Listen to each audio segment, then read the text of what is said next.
Robert क्लाइव्हने भारतात झालेल्या इंग्रजांच्या आणि फ्रेंचांच्या युद्धात मोठी कामगिरी केली होती. रॉबर्ट क्लाइव्ह हा बेधडक आणि अचंबित करून टाकणाऱ्या सैनिकी कारवाया करण्यात माहिर होता. आपल्या देशबांधवांच्या झालेल्या हत्येचा बदला आणि कलकत्ता शहर पुन्हा इंग्रजांच्या हातात मिळवून द्यायची जबाबदारी रॉबर्ट क्लाइव्हने स्वतःवर घेतली आणि तो बंगालच्या दिशेने निघाला.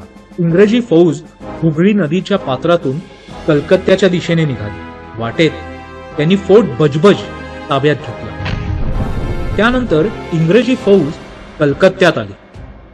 इंग्रजांची एक तुकडी नदीच्या पात्रातून येत होती तर दुसरी तुकडी जमिनीवरनं हल्ला करत होती.